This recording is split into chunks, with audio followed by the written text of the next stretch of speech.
New Thought Media Network. We are a global broadcast network of positive music, media, and entertainment, inspiring humanity's evolution along the journey of enlightenment and creating a world of love, peace, empowerment, and prosperity for all. New Thought Media Network. Positively inspiring.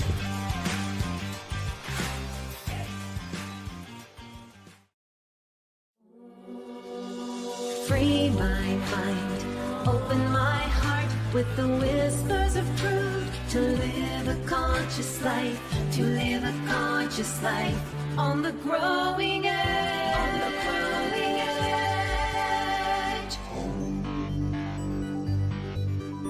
edge. And now, here's Allie.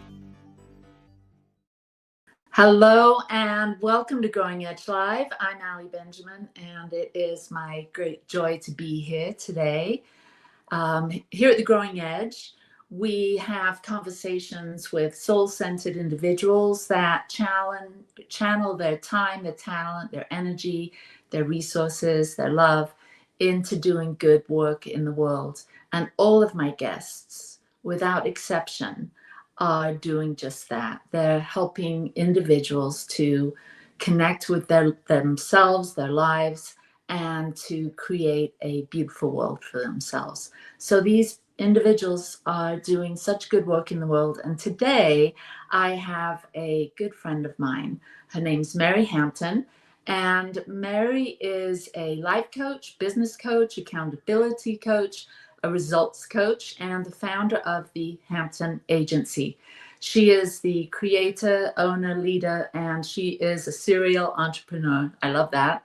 Mary coaches many business owners to build, brand, and grow their businesses, as well as doing life coaching. So, Mary, welcome. Thank you. Thank you for having me. I'm excited to be here. Yeah, me too. I'm really excited to have you on the show as a guest. We met a few years ago as we were both in a training together, the Enneagram, with our beloved mentor and teacher, Linda Frazee. Yeah. And I really got to know you. We had a deep dive. We would not only be on do work together online, but every quarter we would get together in either Phoenix or Denver and spend several days together, really diving into the Enneagram and so much more. So much more. So much more, yeah. And we had a good time doing it. And when I was looking at your website, I was seeing the word joy on there. And I know you and the work that you're doing, really, that is a big underscore, joy. There's joy threaded through everything that you do. Yes, 100%. I think life is super good, and that if you live that way, it gets better and better. And as soon as you take the turn that life isn't so good and it's hard, it becomes way, way, way harder. And so, you always have to kind of catch yourself, but that is definitely part of my life is joy for sure. Yeah, and I think when you have that intention and when you're as clear as you are, you just stated, making sure that there's that intention of joy or whatever your intention is where you're focused on and what people experience when they work with you. And there's a picture of your website right there. Thank you, Michael, producer. And for those that aren't viewing but are actually listening, it's the hamptonagency.com. And that's where you can find Mary and all the work that she does. So I know you, but my guests don't. So why don't we get to know you a little bit more and hear about your origin story? Where were you born? What was that like? Because we know that the work we end up doing as adults starts much earlier on, right? So where were you born? So I was born in Southern California.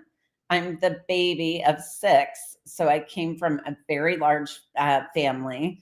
I grew up Mormon. And so lived in a really strong LDS family and really gave me a solid foundation as what I knew, who I was, all of that. it's always interesting when you grow up in something so strong. You either really buck the system or you embrace it. It's kind of one or the other. And so I was really in it. I really loved where I came from and who I was. And it just was innately embedded into everything we did. And we found out that you were actually living in Southern California, very close to where I was living in Big Bear Lake. Yeah. Right. Yeah. So that was one of those coincidental I things. know. Yeah. I love it. We were following each other. Right. And now I live with all the Mormons in Utah, and you live in Arizona, which And my daughter lives in Utah, so she's right by you. So it's funny. Yeah, it is. It's kind of that complete circle here. Yeah. So I moved to Arizona about 10 years ago. So I've been in Arizona the last 10 years in Scottsdale. So you mentioned the Mormon Church, and I know it's such a all-encompassing lifestyle. It's more than just a religion. It's a way of life. It's a absolute way of being, and such a structure of support for the members. Yes. I know, here I can see a church from here out the window, and I know there's one in every so people can walk, so there's not necessarily a need to drive. And so it's really such a strong system of family first.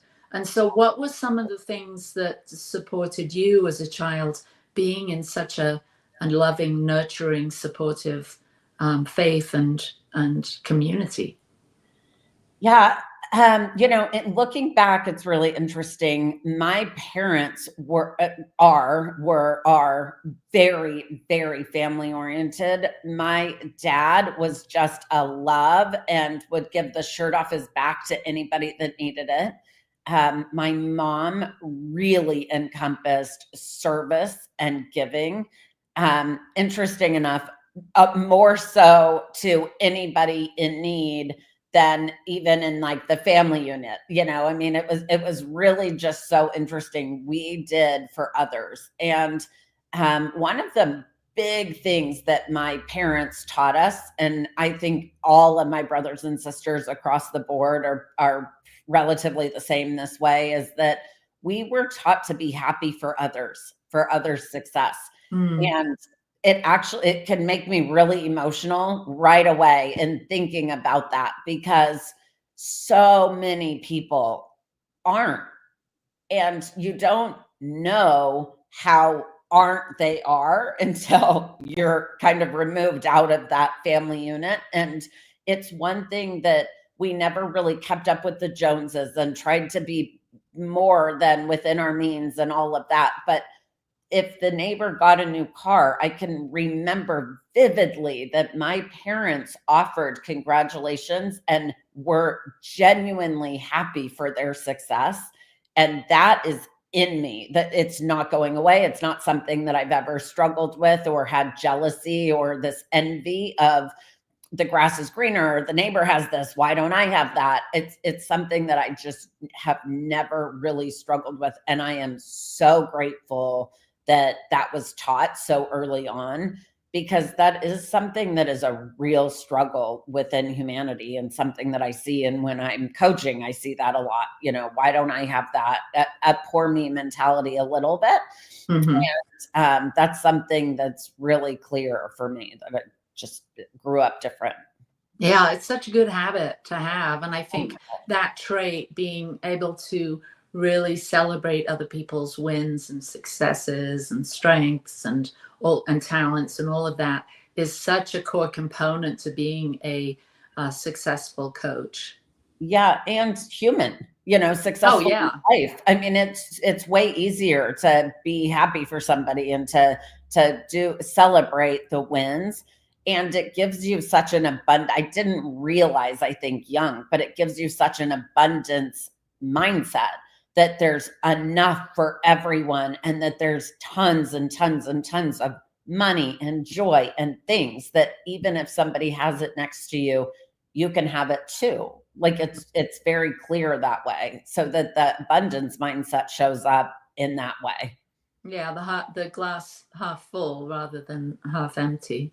Totally. Yeah. And that you can have whatever it is that you want is really an interesting concept. I mean, most people think it's out there to get and that you have to really like strive and work and strive and work, but it's really all around us, Mhm. the things that we want or that mindset for sure. So you mentioned you're the baby of the family. Hmm. How was that? How did being the baby of the family influence you? And when I think of this, I'm also thinking of the type in the Enneagram that you lead with. And so how have you ever considered that or explored that, Oh, being for the sure. baby and then being the type you are? And would you share with us what type Yeah, you are? of course. So I'm an 8 on the Enneagram, massive protector. And the notion of being the baby, it's really interesting, being the baby of 6. My parents were incredible parents. They did a great job. But if you can imagine having 6 kids, by the time I came around, they were tired. They were wrapped up doing the whole parenting thing. And so I was vastly independent, very, very young. Mm, And can can recall really being on my own most of that, even though they were around and all of that. They were just doing the best they could, and they were making it and barely making it and just trying to get through work days like we all do and all of that. So I felt a little lost in the shuffle for sure, and became a real big voice. Like being an 8, I wasn't going to be not heard. And so I just showed up really strong and very assertive and everywhere else in my life. So it's kind of interesting because I wasn't that way essentially in the family until I moved away. And mm, so I really wanted my family to be proud of me and see me and not necessarily have their thumb over me going, oh, she's the baby. Oh, she's the baby. I have very highly successful brothers and sisters. And so to keep up with that, being as young as I was, there was a 13-year age gap between the oldest and me. And so as I got older and got older and got older, that gap became really prominent in some regard. And so moving to Arizona really let me do me. And I became very clear of who I am and what I stand for and what I wanted in my life. And I only really wanted to prove it to myself, but it gave like this room of freedom to try it or to do it or to not have some opinion. All of my brothers and sisters, we all have that same very strong opinions. So there wasn't room to have your own a lot of times. And so that was something that even just that slight move, it's only a few hours away, really helped me. I went from 0 to 100 really quickly. mm. Who influenced you the most in your family? Parents, siblings? I would say my dad. My dad owned a swimming pool construction company my life. And so watching him work and do his thing, I'm sure was very highly influential. Um, I would say that really set the tone that I wasn't really designed to work for myself or to work for somebody else, that it was definitely I needed to work for myself. I'm pretty unemployable. But yeah, I would say my dad. But both of my parents have incredible work ethic. And so I did learn how to work from both of them in different ways, but definitely, my mom is a very dedicated, by the book, work hard, work sun up to sundown, type of personality, just who she is and how she was raised. And so my work ethic for sure came from both of my parents. Did you work at a young age? Very young. So my parents opened a restaurant when I was in junior high school.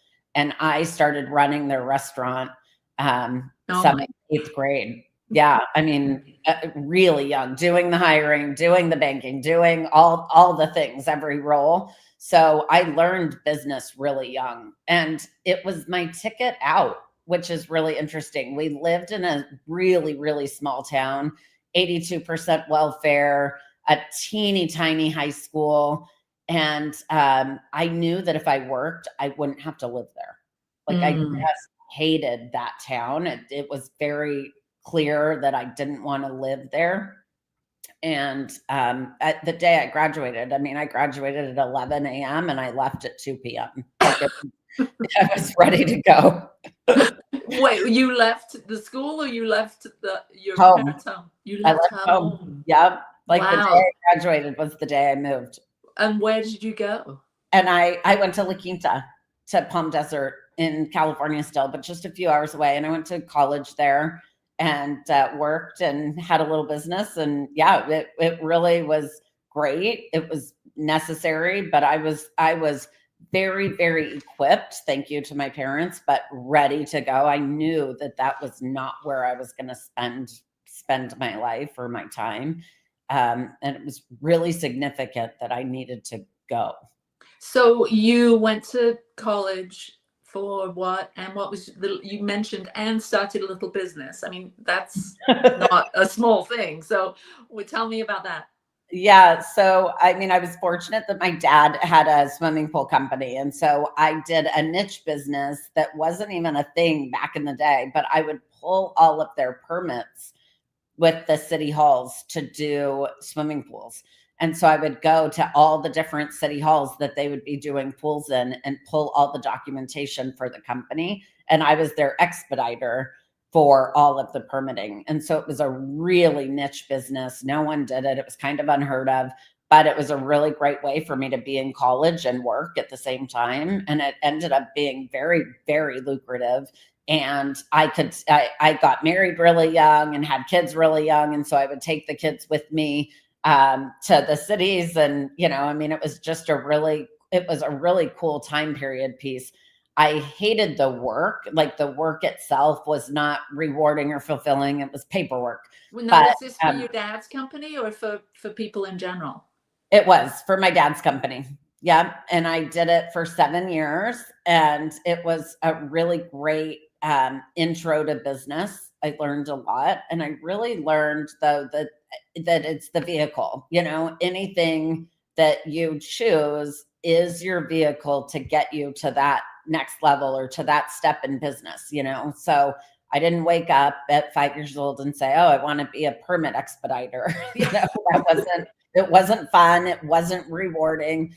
But it was really a niche business that was so small. And what I learned in that business alone is that niche businesses are so lucrative.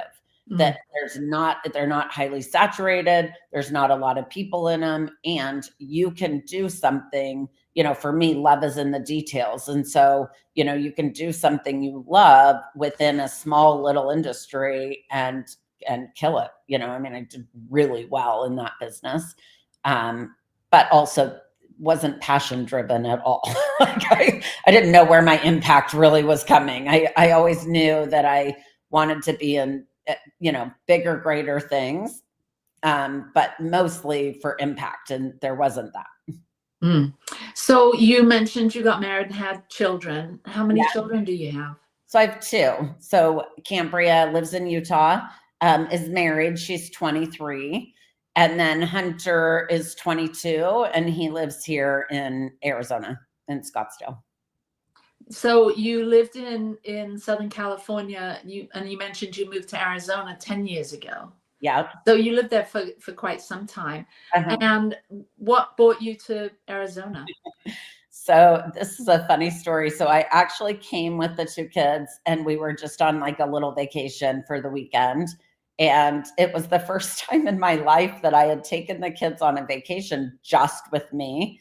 And I was so bored out of my mind. I couldn't stand myself. And there was a real estate magazine next to me at the pool, and the kids are swimming, doing their thing. And I saw this cute little house in the real estate magazine and I was like, oh, that's so cute. I'm going to go look at it. And I was like, kids, get out of the pool, go to the room. I'll be back. And they were like, we are not moving here. And I was like, oh gosh, I know. We live in California. No, I came back with keys. Like I knew that we were supposed to move. I didn't want anyone to talk me out of it. And 4 days later, we were in a U-Haul and in Arizona. Good It grief. was crazy. It really, really was crazy. My house, I put it on the market. I literally didn't know what I was doing. My poor kids were like, are you having a young life crisis? This feels like Okay, so I want to check in here. So that's huge. I'm reading between the lines here, and I'm imagining you got divorced because you're on your own with the kids at this point. I Yeah. got divorced at 22. So this was a long time Okay. after the divorce, but I was So married just for 3 years. So you're a single mom, Uh-huh. and you decide out of the blue when your kids are what age? What They were age were they? They were going into junior high school, so 11 and 12. Oh my gosh, that's a tough time to move them. So what was it that gave you that confidence to make such a bold move so quickly? Now, and I'm kind of leaning into, was this like an intuitive thing? You mentioned being Mormon. Is there a spiritual component to these kinds of decisions? For sure. So, first in my whole life, I have always just made the decision. Like it didn't matter if it was good, bad, right, wrong. I was choosing. Like I never, ever, ever got paralyzed with a decision. And actually, I'll tell you one thing that was really cool, and then I'll circle back. But somebody had taught me that if you coin flip, when you have a decision to make, you go heads or tails, whatever it lands on, but in your body, this is how I trained my body, what you want it to land on when it's in the air. So you never are paralyzed, already. So that if it's heads, you're going to get disappointed, or if it's tails, this is what you really want. And so I used that in my life on several occasions to check in with my body. But, as the Enneagram talks about in an 8, I'm a body type. And so for me, my intuition is really strong, really strong. And I don't know why. I can't answer why, but I don't have fear of making the wrong choice. It's always a series of choices. If this doesn't work, I'm going to do this. If this doesn't work, I'm going to do this. And it has gotten me into trouble. Mostly it gets me into trouble in bigger, more. Like for me, I want bigger, more, bigger, more. The projects, in business and what I do, I just want more. And so that's the only time that I have found in doing all of the work on myself, that if I'm chasing a bigger or a more in way of dollar amount or contract or something that maybe I should just wait a few years and grow into, or maybe I should hold off because I don't have funds or whatever that is. In the early years, it didn't matter. I would figure it out. And it would take everything I had to figure it out. And I would get sick and I would have all of the symptoms of figuring it out and the stress of that. But truthfully, I never had fear of choosing because I just pivot. Like it was never a concern of that. So, in choosing that house, I did not know one single person in Arizona. And I knew that if I didn't do it now, I'd get stuck till after high school. So I knew that if I moved my kids during junior high, at least they would have enough time in that junior high school to make friends in high school. It was very clear that I wasn't just doing it selfishly for me, that I knew that this is what I needed, but I also knew the timing was really imperative for when I was doing it with my kids. Mm. So where's your spirituality come into play with this? Yeah, so I'm a big on prayer. I think that God is my bestie. I live that way. I talk to God all day, every day. I have very open-ended conversations. Some I'm sure he doesn't like as much as I like, like, hey, where are you at on this one, buddy? Like, was that my bad? Or are you teaching me something? I don't need a lesson on this one. Can you just, swoop in and fix it? But my conversations are very open. I know that I live on purpose. I am very, very much guided, and that I know that everything happens for a reason. And so for me, now that doesn't mean that my faith doesn't get shook all the time.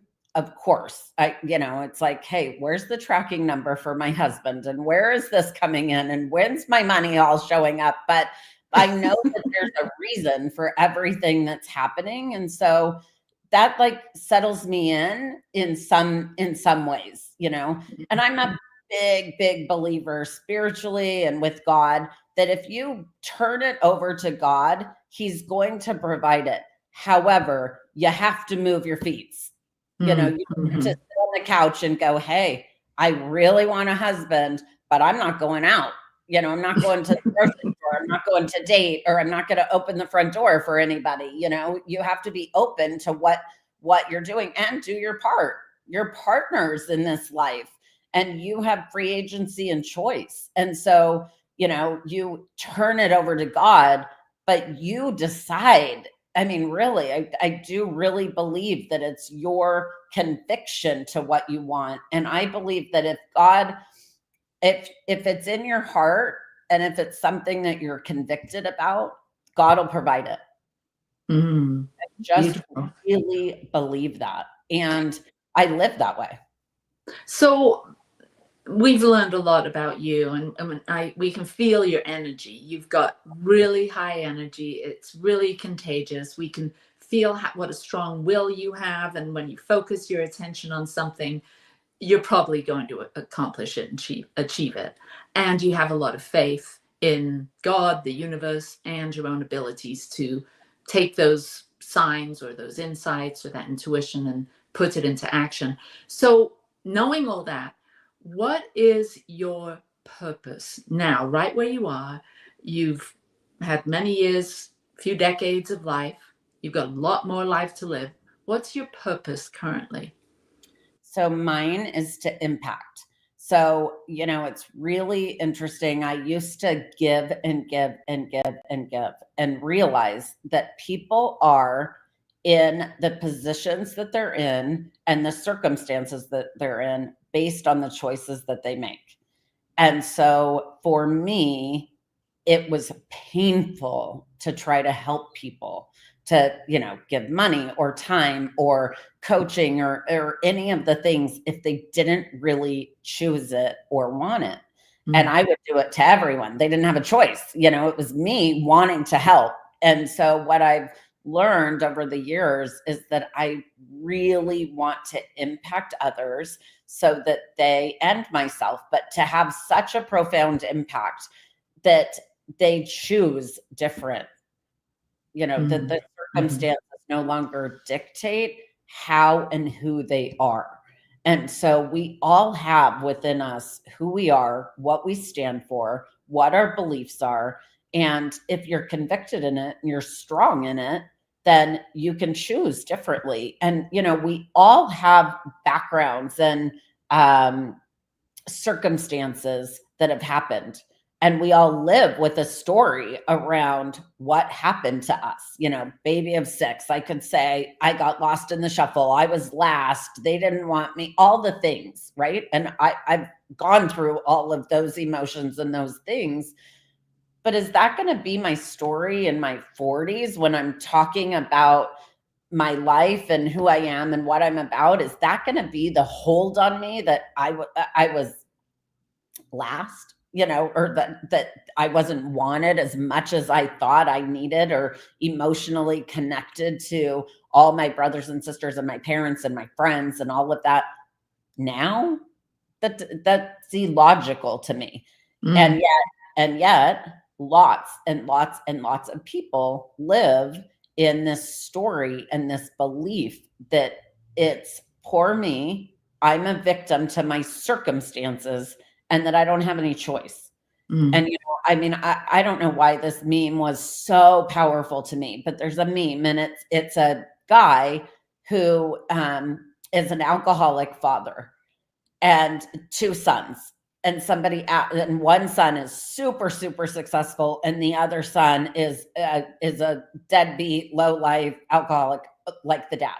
And the meme, or like the whole quote is, "How come you're successful?" to the son, and he says, "Because I had an alcoholic father." And you ask the other one that's an alcoholic, "Why are you an alcoholic?" "Because I had an alcoholic father." It's choice. And that meme is so profoundly powerful if you get that. Right. We all come from circumstances and a way of life and what we know to be true, but there's always the power of choice. And so I think that is my 100% purpose, is to impact others to choose differently. Perfect. This is a good time for a break. We're going to jump off, and we'll Yep. come back and hear how you truly impact your clients. I love We'll see you in a minute. Thanks. Please help us say thank you to our organizational sponsors, including the Hefferland Foundation, Affiliated New Thought Network, International New Thought Alliance, Science of Mind Archives and Library Foundation, Center for Spiritual Living Denver, Center for Spiritual Living Midtown, New Thought Philadelphia, Planned Happiness Institute, Summit Center for Spiritual Living, One Heart Retreats, Center for Spiritual Living on the Lake, Unity Kitchener, Unity Spiritual Center Ottawa, Om Center for Spiritual Living, Satya Center, Begin Within Ministries, Center for Spiritual Living North Jersey, Unity of Savannah, and the Center for Spiritual Living Seattle,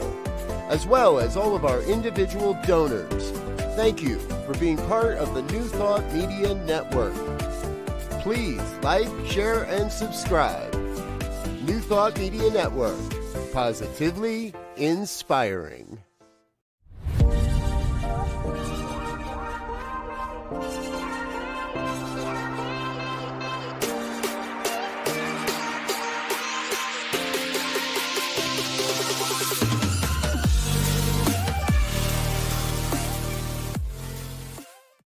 New Thought Media Network proudly presents the 2025 season for Nonviolence Meditation Series, January 31st through April 4th. Embrace nonviolence every day with our 64 unique video meditations.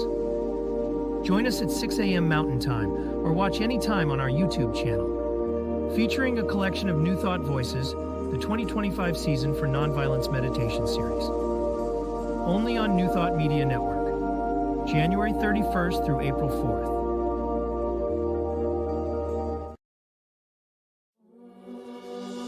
Free my mind, open my heart with the whispers of truth. To live a conscious life, to live a conscious life on the growing edge. On the growing edge. And now, here's Allie. We're back with Mary and myself. So you are now in Arizona. You moved from Southern California. You had a business there, and then so you went to college or university, had children. Yeah. got married, had children, and then business. Like, so let's hear about the work that you've done. You call yourself a serial entrepreneur. So that's an insight into the fact that there could be more than one business here. There's a few. I seem to get bored pretty quickly. So it's a quick, like, oh, let's do this too. No, I started a construction company. And so I'm a general contractor and started in the business flipping homes, and was flipping homes in California and Texas, and then moved to Arizona and started flipping right away when I got here.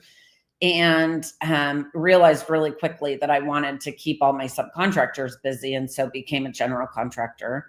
At the same time, I opened a custom closet company and started that company pretty simultaneously with the contracting. And so I've done that, the two of those, for the last 10 years.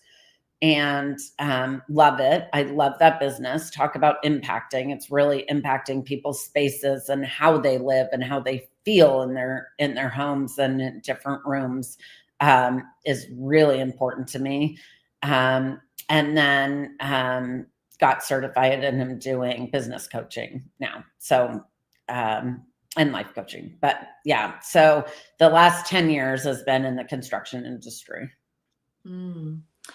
And so, wow. So what's your current, as you've blended all that you've learned with Enneagram and having started and built and had great success in the businesses you've started, how has that morphed into coaching and supporting others in developing their business? Tell us a little bit about. The biggest thing was about 5 years ago. I had this real aha that I'm a decent sized company, but a baby business really. And I was having a day, and I came in and I fired everyone in my whole organization. That's the 8 in me. Like, didn't really think about tomorrow and who was going to answer the phone. But I really had this moment of clarity that no matter how well you do or how little you do as the business owner, you don't have a lot of support in way of being able to talk about it. I felt like I was on a deserted island trying to learn everything I could to be able to run these businesses, but then also not having anyone at home. I'm single. And so it was very tough to figure out and navigate. And you can only Google so much about the how-tos and what to do and all of that. It actually hit me that I can Google all the how-tos, but I didn't really have an outlet in business to talk about what I was feeling. And that's not something that's really a big thought for an 8. We kind of bury the feelings and just plow through and keep going and keep going and keep going until you hit a wall and you go, oh my gosh, like I have all these feelings, and it turns into firing your entire office, instead of saying, oh, maybe you could do that different. Right. And so it really was like a light bulb to me that I wanted to be able to be that sounding board for business owners and small to medium-sized companies that are looking for their growth points and the motivation of why they're doing what they do. That's why I love the Enneagram so much, that it's not just a personality profiling. It really is the core of what it is we're doing it for and the why. We all can get up in the morning and be motivated, but what is that? And so many of us don't know. We don't know why we're doing the companies that we're in, or if we are in them, then I feel like it really, really comes down to that you're doing all the roles. In small businesses, you have 5 hats, 10 hats, 15 hats, and 9 of them you despise. Like you don't want to do it. You do everything you can to resist it, to not do it, to not be in the office doing paper. I hate doing paperwork. All I want to do is sell. I don't want to sit in the office and try to, input data or do invoicing, and invoicing makes me money, but I despise it. And so it's figuring that out, what's the motivation behind doing all these roles? Is it, all different reasons, but it's getting to that. And then also having a sounding board. So the life coaching mixed into the business coaching is really important to me, and really imperative for a business owner to have that next level of success. We all know that the how-tos, or it's easy to Google and figure it out, but it's really the motivation of the why. And so that's the biggest thing that I'm doing. Can you give us an example of helping someone that's come to you wanting support in building their business or understanding them? Give us an example of how some of the things that you've shared with them that have helped them overcome some of their challenges and made sense of their business and who they are and what they're doing. Yeah, absolutely. One that comes to mind just right off the top of my head is that I had a company that was a partner, and they weren't married. It was just a female-male partnership in the business. And she hired me asking to help be able to communicate with each other. And so being able to speak her own words and her own mind and get a result. She lived in this frustrated, he does this, and couldn't figure out a way to communicate so that the business was the end. It never is the problem between the people. It's what your goal is for the business. It's the motivation of what you want for the business. And so we really worked through a lot of that first, in being able to have a powerful enough voice, and being able to really be clear on what's stopping her from having a conversation with the partner to get what she wants. If you're a 50-50 partner and one partner's doing 90% of the work, and it's the work that they don't like, and 10% the other person, there's gonna be huge, massive conflict. And the conflict is what needs to get resolved. And it's really defining the roles, and then also defining communication style. When we communicate, we usually communicate and love both, but we usually communicate the way that we want to hear it. We want to feel it, all of that. But it has nothing to do with you if you're trying to get a result. And so the biggest thing is that it's not a manipulation of communication. It's communicating to a style the other person is going to understand. And so the more you deep dive into yourself going, oh, it's uncomfortable for me because if they said that to me, it would hurt my feelings. But this person just wants the truth, just wants the information so that they then can do something with it. It's really... And one of the examples I used is, I said, have you ever asked a kid to go get ice cream, but they're doing something else? And they're not going to jump up, get in the car if they have to put their shoes on and put a jacket on and do all these steps to then get in the car to go get an ice cream.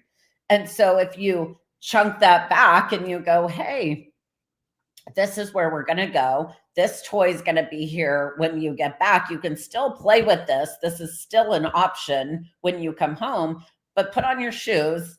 And by the way, if you're in business with somebody else, give them Velcro shoes. Like, make it where things are easier for you to get what you want and the results you want. So do all the things and put everything in place that makes it where it dumbs it down so that you get results. And so it doesn't have to be hard or confrontation or this push-pull. And this particular woman had a very hard time advocating for herself. All she wanted was to be able to leave at 4:00 on one day a week. I mean, that was really what the conflict was. That's the most ridiculous, in your head, that's the most ridiculous thing. You're an owner, get up and leave at 4:00 and go. Like, why is that such a conflict? Like, as an 8, that's not a conflict. You just do what you do. But, for her, it was really, and the second she did it, it really was so interesting because then the communication opened in every area of her life. And she was calling and texting saying, wow, I never knew. I didn't talk to my husband for weeks about feelings or about emotion or about what he does, not beating him up, just saying like, oh, I love you. I love that you do this, or I love that you do that. She wouldn't say any of it. And for fear of how it lands. And so, something as simple as that in partnerships or in working relationships or even employee to owner, I mean, you have to be able to use your words. But what I teach and what's learned is you have to communicate the way they're going to hear it. And then you take a few, it's like in raising kids. You never raise your kids the exact same way. One kid might absolutely just do everything that they're told, no matter what. They never have any pushback. You don't have to explain why. They just say, okay, and do it. And another kid has 750 questions, is never going to do what you tell them. They're very, very strong, opinionated, very strong-headed. And there's no negotiating that. Right. And so you train them differently, you teach them differently. And so being able to go into business that way, we get really attached to outcomes and we don't even have any idea what's coming. None of us can know what's going to actually happen. And so we make it up in our head that it's so much stronger or so significant that it's going to be a real, where the other owner in that was like, I had no idea. Go. I had no idea that this was even an issue or a problem or any of it. And it's really interesting. Their ROI on that year and doing the projects that they were doing doubled. Literally in like 6 months' time, they doubled their revenue. Just what were the? Did you mind sharing their types, their Enneagram types? I don't know. I would have to look it up. I don't remember off the top of my head, but yeah, I mean, definitely conflicted for sure. Yeah. So communications, it sounds like if I was to ask you, what's the biggest challenge that your clients present with? And I'm not talking about just this couple, but does it boil down to communication, or you said another word, you said intentions, or is it more towards understanding the intentions of each, the owner or the co-workers or the employees? Or so I think it really is customizable to people. I think that when I first got into business and in building, that I had a completely different set of issues within myself than 10 years later, dealing with the same businesses, but trying to figure things out. I think that we get wrapped up a lot of times and lose sight of why we started it in the first place.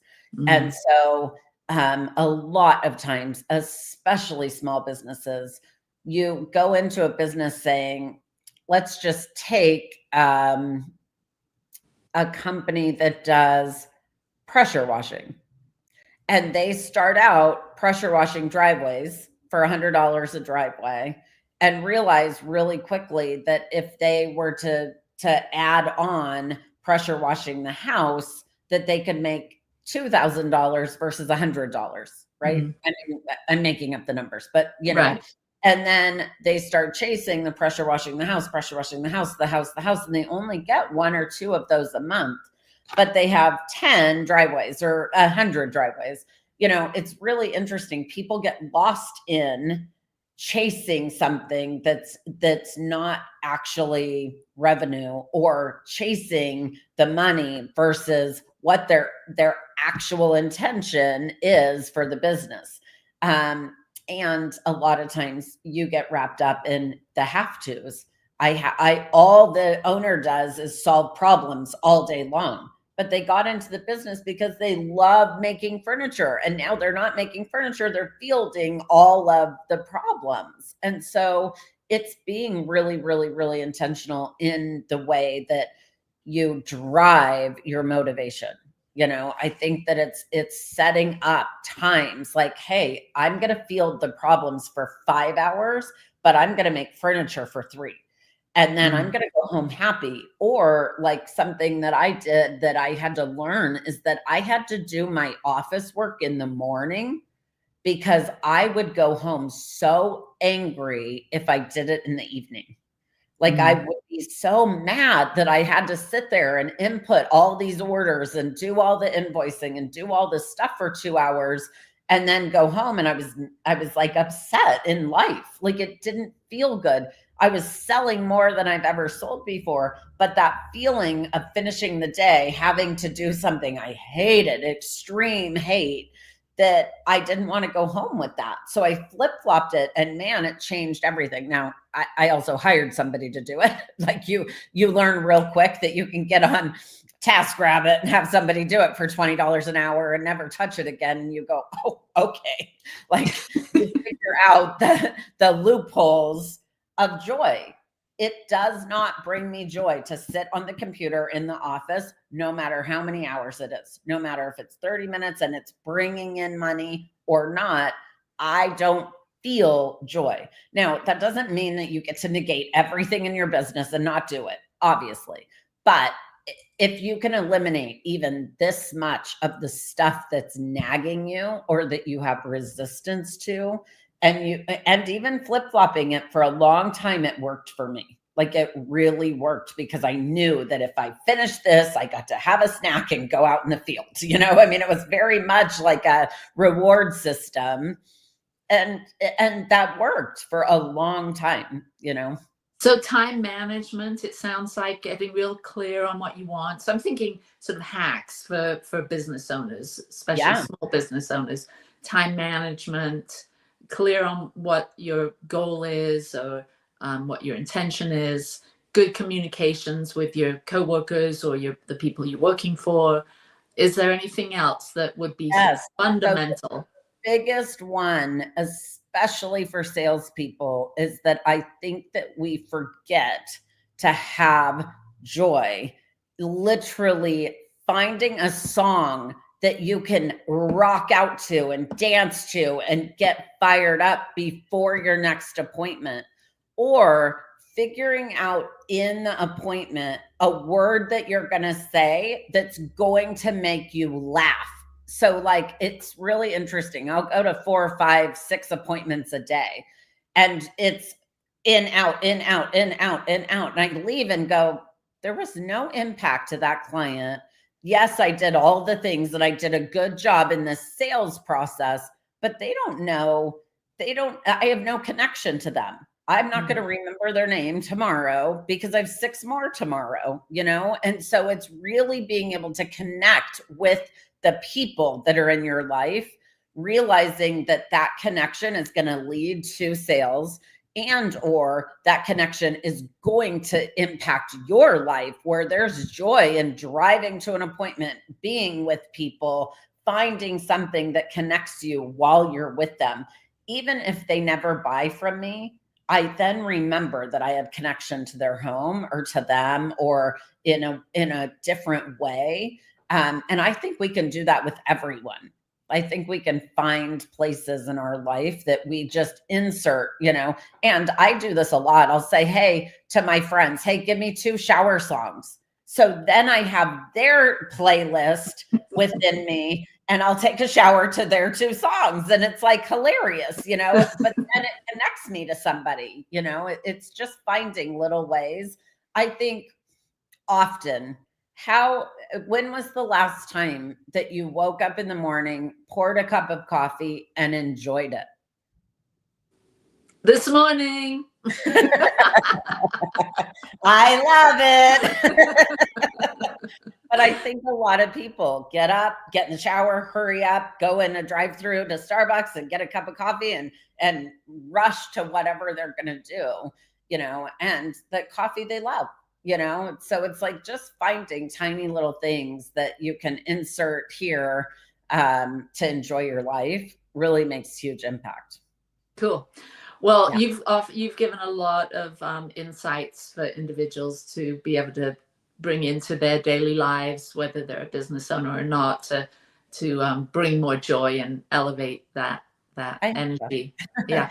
So I have a few closing questions. Okay. And I'm going to ask my producer, Michael, to put your contact information on the screen so that people know how to get in touch with you. They want to work with you, whether they're looking to get support with their business or getting support in their life in general, how to generate some more energy and enthusiasm for their life and their work.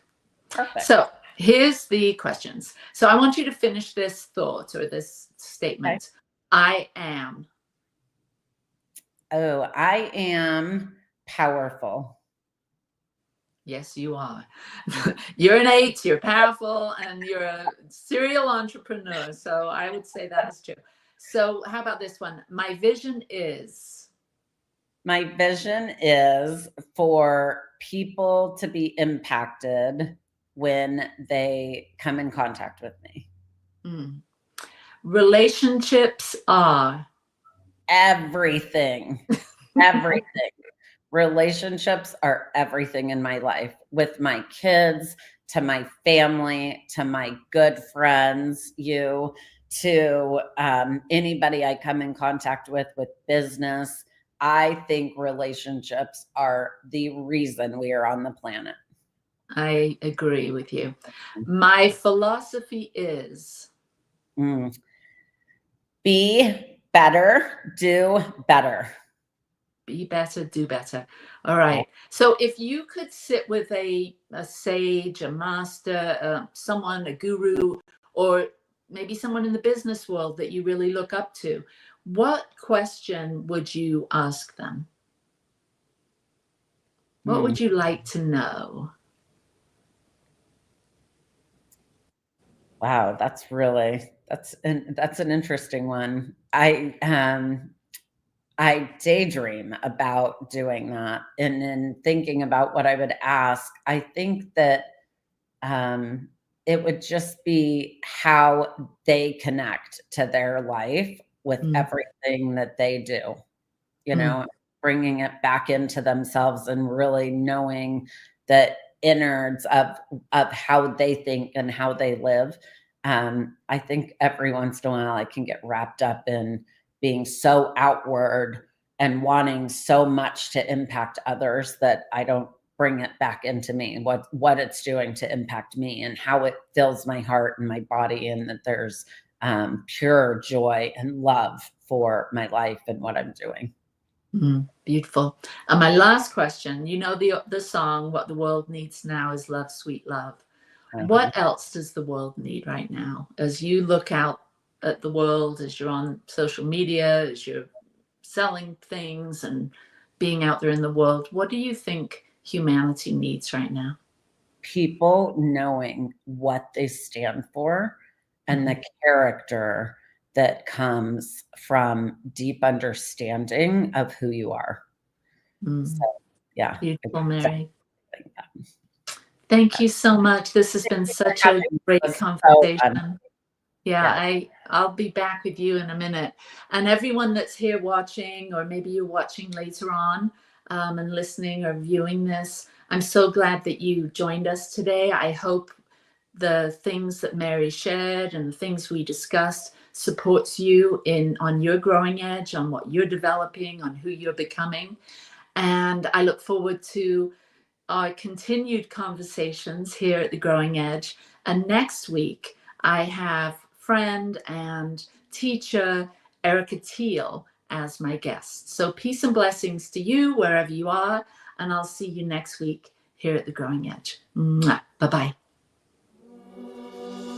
Free my mind, open my heart with the whispers of truth, to live a conscious life, to live a conscious life on the growing edge.